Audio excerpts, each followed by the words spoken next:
ඉතින් කොහොමද මගේ යාළුවන්ට මාව අමතකත් වෙලා ඇති ඉන්න කීප දෙනාට හරි ඇත්තටම ගොඩ කාලෙකින් කියන්නේ මාස දෙකකින් වගේ තමා මම වීඩියෝ එකක් අරගෙන එන්නේ. ගොඩක් දේවල් ඒ කාලය තුල වුණා. ඉතින් ඒවත් එක්ක ටිකක් කාර්යබහුල වුණා ඇත්තටම. ඉතින් මම පුංචි වීඩියෝ එකක් තමා මේ අරගෙන ආවේ. ඉතින් ඔයාලා බලන වෙද්දී මේ කොහෙද කියලා ටිකක් බලන්නකෝ මේ කොහෙද කියලා. හරිම ලස්සනයි නේද? ඔයා මාතර අකුරැස්ස පැත්තේ ඉන්න කෙනෙක් නම් දන්නවා ඇති මේ කොහෙද කියලා. වැඩි අමාරුයි දන්නේ නැතුව මං කියන්නම්කෝ. මේ තමා අකුරැස්සේ තියෙන ලස්සනම ලස්සන ලේනබටු වැව. මම හරිද දන්නේ කිව්වා. ඉතින් හස්බන්ඩ් තමයි මටත් මේ නම කිව්වේ. මමත් පළවෙනි වතාවට තමයි මේ ලේනබටු වැව බලන්න ගියේ.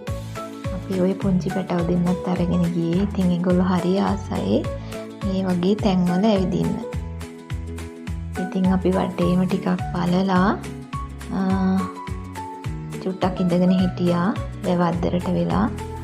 ඔන්න ඒ අතරේ අපේ දෝනිගේ දාංග වැඩ කෝටුවක් අරගෙන තාත්තගේ කකුලේ අඳිනවා. ඉතින් අපි ලේනබටු වැවත් බැලුවා. ඔය බලන්න පුංචි මාළු පැටව. ඔයාලට පේනවද දන්නේ. උන් ඇත්තටම නිදහසේ ඉන්නවා. මම හිතන්නේ මිනිසුන්ගෙන් කිසි කරදරයක් නැහැ මේ වැවේ ඉන්න මාළුන්ට. හරියටම කියන්න දන්නේ නැහැ. ඉතින් කොහොමද එහෙමනම් වෙන්න නම් එපා. ඉතින් ඊට පස්සේ අපි ඔය ලේනබටු වැව බලලා යන ගමන් ඔය යන අතරතුරේ වුණත් පාරේ ගොඩාක් දුර යනකම් ඔය ලේනබටු වැවේ කොටසක් පේනවා ඔය විදියට. හරිම ලස්සනයි. ඉතින් ඔයාලත් බලන්න. අර පේනව නේද? ලස්සනම ලස්සනයි. වතුර ටික නිකන් කොළ පාටයි වගේ පේන්නේ. වතුර නම් ඉතින් පාටක් නෑ තමයි. ඒ වුණාට කොළ පාටට වගේ ලස්සනට පේනවා. ඉතින් අපි ওই ලේනබටු වැව බලලා ඊළඟ පුංචි වීඩියෝ ක්ලිප් එකක් මේකටම මම දාලා තියෙනවා. ඒක ඊට පස්සේ දවසක මම මීට කලිමුත් ඒකේ වීඩියෝ එකක් ගෙනල්ලා තියෙනවා. මොකද්ද ඒ දියැල්ල? කොස්ගහ දොළ දියැල්ල මං හිතන්නේ. මට හරියට මතකත් නෑ. අපි ඒ දියැල්ල බලන්න ගියා. ඒක තියෙන්නේ මුලටින පැත්තේ. මාතර දිස්ත්‍රික්කෙම තමයි. ඒකේ වීඩියෝ ක්ලිප් එකකුත් මේකෙම ඇති. දැන් ඉතින් ඔය යන අතරතුරේ චූටි වතුර පාරක් හම්බුණා. පුංචි වතුර පාරක් දිය කඩਿੱත්තක් වගේ වතුර බැහැගෙන යන තැන. ඉතින් එතන චුට්ටක් නැවැත්තුවා. නවත්තලා පැටව දෙන්න පොඩක් වතුරට බැහැලා හිටියා. එතනත් හරිම ලස්සනයි. ඔන්න මම කියපු දිය කඩਿੱත්ත. ඉතින් මෙතන මේ ඔයාලට පේන්නේ නැතුව ඇති ඇත්තටම ලස්සන මාළු පැටව. මාළු පැටව ගොඩාක් ඉන්නවා. ඔන්න අපේ පුංචි පුතා ඉතින් අර පැත්තෙන් බහින්න යනවා. බහැගත්තනේ. ඉතින් පොඩි දරුවෝ ඇත්තටම හරිම ආසයි මේ වගේ තැන් වලට එන්න.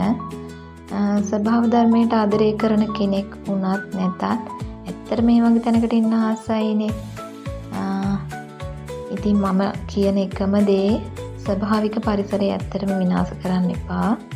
අපි මේ විදිහට ගිහිල්ලා ඇත්තටම ලස්සන හරි බලන්නේ. ඇත්තටම මේ ඔය මම අර මේන් රෝඩ් එකේ යනකොට ගත්ත වීඩියෝස් වල බලන්න ගස් වලින් පාර දෙපැත්තම වැහිලා තියෙන්නේ. ඉතින් ඒ විදිහට තියෙන්නේ පරිසරය ආරක්ෂා කරගන්න නිසානේ. ඉතින් සමහරක් තැන්වල නම් ඇත්තටම දුකත් හිතෙනවා. අපේම අය කුණු පාර අයිනවල වලට දාලා ගිහින් තියෙනවා. ඉතින් ඇත්තටම එහෙම කරන්න දරුවෝ ඉස්සරහවත් අපි ඒ දේවල් කරන්න නරකයි. ටොෆියක් කාලා වුණත් කොලයක් දරුවෝ ඉස්සරහා පාරට දාන්න එපා. දරුවෝ දැම්මත් ඒක එයාට ආපහු එහිඳලා ගන්න තැනටපත් කරන්න ඕන.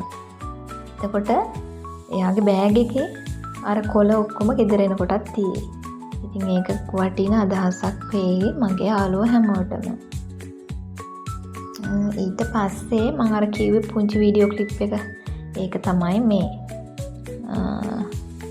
කොස් ගහ දොළ ඇල්ල ඕවෙන්න ඕන. මම හරිද දන්නේ මට මතකත් නෑ හරියටම එකපාරක් වගේ කලින් ගිහින් තියෙනවා.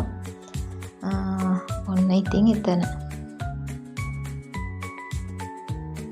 හරිම ලස්සනයි. ඉතින් මේ පුංචි වීඩියෝ එක පුංචි හරි අදහසක් ගන්න ඇති කියලා මම හිතනවා. ඔයාලා හැමෝටම බුදු සරණයි.